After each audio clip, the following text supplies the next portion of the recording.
ကမ္ဘာပေါ်မှာအလှပဆုံးလို့ထင်ရတဲ့မြို့ကြီးတွေရဲ့နောက်ကွယ်မှာဘလောက်တောင်ကြောက်စရာကောင်းတဲ့အမှောင်ထုတွေရှိနေလဲဆိုတာကိုသိရင်တော့မိတ်ဆွေတို့အရန်အားသင့်သွားမှာပါအခုမြင်တွေ့နေရတဲ့မြင်ကွင်းတွေကရုပ်ရှင်တွေကမဟုတ်သလိုဇာတ်ကားတွေကဇွန်ဘီတွေလည်းမဟုတ်ကြပါဘူးသူတို့ကအစိုးရကတော့ထိန်းချုပ်လို့မရတော့တဲ့မူရစ်ကြေးကျွန်းဘဝရောက်နေကြတဲ့သူတွေပါဒီနေ့မှာတော့မူရစ်စေးကြောင့်ငရဲအလားဖြစ်နေတဲ့ကမ္ဘာအဆိုးဆုံးမြို့၅မြို့အကြောင်းကိုပြောပြပေးသွားပါမယ်ရှင်ပထမဆုံးကတော့အမေရိကန်ဖီလာဒဲလ်ဖီးယားပါအထူးသဖြင့်ကန်စတာရက်ကွက်ကအမေရိကန်မှာမူရစ်စေဝါပြဿနာအဆိုးဆုံးနေရာတစ်ခုဖြစ်လူသိများပါတယ်လမ်းမတွေပေါ်မှာဇွန်ဘီဆေးလို့ခေါ်တဲ့ဆိုင်လစင်းကြောင့်သတိလစ်မေ့မျောနေတဲ့သူတွေဇွန်ဘီတွေလိုမျိုးလမ်းလျှောက်နေတဲ့သူတွေကိုနေရာနှံ့တွေ့ရမှာပါဒါဟာအိမ်မက်ဆိုးတစ်ခုလိုပါပဲဖီလာဒဲလ်ဖီးယားမှာနှစ်စဉ်မူရစ်စေလွန်ကဲမှုကြောင့်တည်ဆုံးသူ1000ကျော်ထိရှိနေပြီးတော့ဒါဟာတနိုင်ငံလုံးပြင်းပြထက်အစာပေါင်းများစွာမြင့်တက်နေတာပဲဖြစ်ပါတယ်ဒုတိယကတော့ကနေဒါနိုင်ငံဗန်ကူးဗားပါအပြင်ပန်းကြည့်ရင်လှပေမဲ့ဒေါင်းတောင်အစ်ဆိုင်ရက်ကွက်ဟာအမေရိကမှာမူရစ်စေဆွဲမှုအထူးထပ်ဆုံးတဲ့အန်ဒီရဲ့အရှိဆုံးနေရာတစ်ခုဖြစ်နေပါတယ်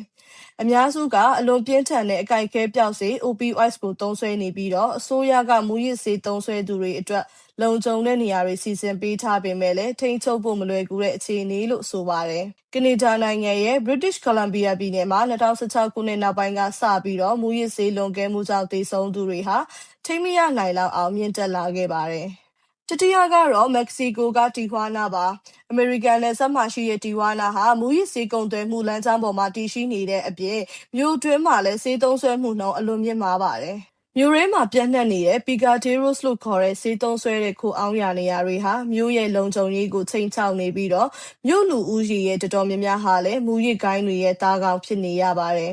ဒီမြို့ဟာမူရစ်ကိုင်းတွေရဲ့စစ်တလင်းဖြစ်နေပြီးတော့စိတ်ကြွဆေးတွေကြောင့်လူသက်မှုနှုန်းဟာလည်းတစ်ကမ္ဘာလုံးမှာအမြင့်ဆုံးစီးရင်ထဲပါဝင်နေပါတယ်။စတုတ်ထာကတော့အာဖဂန်နစ္စတန်ကာဘူးပါဘိန်းဖြူဟီရိုအင်းနဲ့မက်သာဖက်တမင်းစတဲ့ကမ္ဘာဘိန်းအများဆုံးထွက်ရာနိုင်ငံဖြစ်တာကြောင့်မြို့တော်ရဲ့တရားအောက်တွေမှာရာနဲ့ချီတဲ့လူငယ်တွေဟာဘိန်းဖြူရဲ့ကြေးကျွန်အဖြစ်ဘဝဆုံးနေကြရပါတယ်။မြို့ပြတရားအောက်နဲ့များဟောင်းနေကြတဲ့မှာလည်းရာနဲ့ချီတဲ့စေးသုံးဆွဲသူတွေစုပြုံနေထိုင်နေကြတာကိုလည်းစိတ်မချမ်းမြေ့ပဲတွေ့မြင်ရမှာပါ။ကမ္ဘာကူလာသမဂ္ဂရဲ့အစီရင်ခံစာအရအာဖဂန်နစ္စတန်လူဦးရေရဲ့10%ခန့်ဟာမူရစ်စေးဆွဲနေကြောင်းလည်းသိရှိရပါတယ်။နောက်ဆုံးကတော့တောင်အာဖရိကကဂျိုဟန်နစ်ဘတ်ပါဒီမျိုးမှာတော့ညာအိုပေးလို့ခေါ်တဲ့အလွန်စေးပေါ်ပြီးတော့အယောင်အန်ဒီရဲ့များတဲ့မူရစ်စီတစ်မျိုးခစ်စားနေပါတယ်။ညာအိုပေးဆိုတာကတော့ဘိန်းဖြူစေးကြောင်းနဲ့တခြားဓာတုပစ္စည်းများရောဆက်ထားတဲ့မူရစ်စေးတစ်မျိုးပါ။လူငယ်တွေကြားထဲမှာအသုံးများလာပြီးတော့ဆေးဆွဲသူတွေဟာဆေးဖို့အတွက်ရာဇဝတ်မှုတွေကိုကျူးလွန်လာတာကြောင့်မြို့ရဲ့ရာဇဝတ်မှုနှုန်းကိုလည်းမြင့်တက်စေခဲ့ပါတယ်။ဂျိုဟန်နစ်ဘတ်ရဲ့စင်းရဲသားရက်ကွက်တွေမှာဒီဆေးကြောင့်ဘဝပြတ်နေရတဲ့လူငယ်ထောင်ပေါင်းများစွာရှိနေပြီးတော့လူငယ်တွေရဲ့အနာဂတ်ဟာလမ်းဘေးမှာပဲပျောက်ဆုံးနေရတယ်လို့လည်းဆိုပါတယ်။ဒီပြဿနာတွေဟာကျမတို့ကမ္ဘာကြီးရဲ့အမှောင်ဘက်ချမ်းတွေပါပဲအခုပြပြသွားတဲ့အကြောင်းအရာတွေကကမ္ဘာလုံးဆိုင်ရာအစီရင်ခံစာများနဲ့သတင်းဌာနတွေရဲ့မှတ်တမ်းတွေပေါ်အခြေခံပြီးတော့ပြောပြသွားခြင်းပဲဖြစ်ပါတယ်